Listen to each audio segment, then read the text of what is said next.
नमस्कार, मी अमित मुंडिक, पुणे प्राईम न्यूजमध्ये आपलं स्वागत आहे। मी आहे सध्या शिवणे भागामध्ये। माझ्या पाठीमागे तुम्ही पाहू शकता की हीच ती कालची नदी आहे आणि या ठिकाणी काल एक अपघात घडला।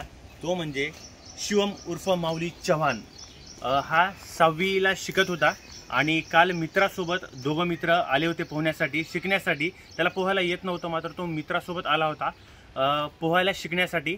आणि त्यानंतर पाणी जास्त असल्यामुळे तर तो या पाण्यात वाहून गेला अशी आपल्याला माहिती मिळाली। आणि याच घटनेशी संबंधित त्यांचे मोठे बंधू आपल्या सोबत आहेत। नेमका घटनाक्रम काय झाला आणि तपास कशा प्रकारे सुरू आहे आपण त्यांच्याशी एकदा जाणून घेऊया।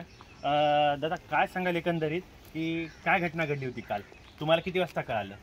काल 1-1.5 वाजता तो त्यांच्या मित्रांसोबत पोहण्यासाठी आला होता आणि आल्याच्या नंतर आम्ही म्हणजे सगळे ऑफिसला गेलेलो होतो, कारण काल ऑफिस होतं आमचं। त्याचबरोबर आम्ही संध्याकाळी घरी आलो 6-6:30ला, पण तोपर्यंत आम्हाला असं वाटलं की तो येईल खेळून घरीपर्यंत, तोपर्यंत तो आला नाही आहे। त्याचबरोबर मग एक 8-8:30 वाजता त्याचे फ्रेंड आले, त्यांनी सांगितलं की तुमचा मुलगा असा वाहून गेलेला आहे आणि त्याची ही कपडे आणि चप्पल आहे इथं म्हणून, असं त्यांनी सांगितलं आम्हाला। अच्छा, आणि मग तुम्ही कधी पोलिसांना ही माहिती सांगितली? जसं समजलं आम्हाला की 8 वाजता त्यांच्या मित्रांनी सांगितलं की असं असं झालेलं आहे, तर त्याच वेळेस आम्ही पोलिसांना सांगितलं, तक्रार नोंदवली। त्याचबरोबर लगेच पोलिसांनी ज्या घटनास्थळी धाव घेतली आणि फायर ब्रिगेड पण आलं होते त्यांच्याबरोबरच। अच्छा, तर त्यांनी लगेच इथं सर्च वगैरे करून बघितलं तर त्यांच्या हाती काही लागलं नाही आहे। तर रात्री जवळपास 12-12:30 वाजेपर्यंत होते त्यांची शोध मोहीम सुरू झाली होती। हो। अच्छा, आणि सकाळी सुद्धा आता त्यांनी म्हणजे आताही फायर ब्रिगेडचे अधिकारी वगैरे लोक आले होते, एनडीआरएफची टीम सुद्धा आली होती, तर आता सुद्धा त्यांच्या हाती अजून काही लागलेलं नाही का? नाही लागलेलं आहे अजून। अच्छा, दादा तुम्ही काय सांगाल एकंदरीत की ही जी घटना आहे अशा घटना घडू नये यासाठी काही आवाहन कराल का?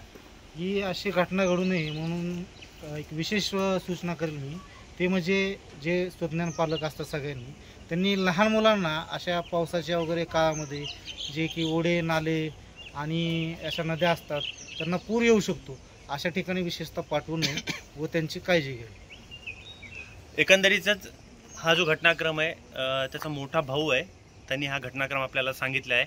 आणि यानंतर आता या घटनेला आता 4 वाजता जवळपास 24 तास उलटून जातील आणि त्यानंतर यदाकदाचित जर तो मुलगा जर पाण्यात बुडून खाली जर असेल तर 24 तासाच्या नंतर त्याची डेड बॉडी जी काय ते पाण्यात तरंगल। यासाठी 4 वाजता आता एनडीआरएफची टीम आणि फायर ब्रिगेडची टीम जवळपास 25 ते 30 अधिकारी 4 वाजता येणार आहेत आणि त्यानंतर परत एकदा पुन्हा मोठ्या पद्धतीने सर्च मोहीम सुरू होणार आहे।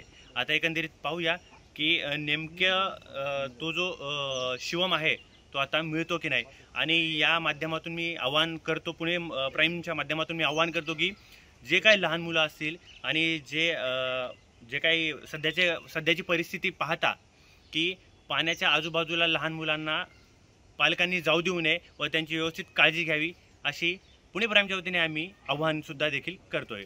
कॅमेरा पर्सन सोबत अमित मुंडिक, पुणे।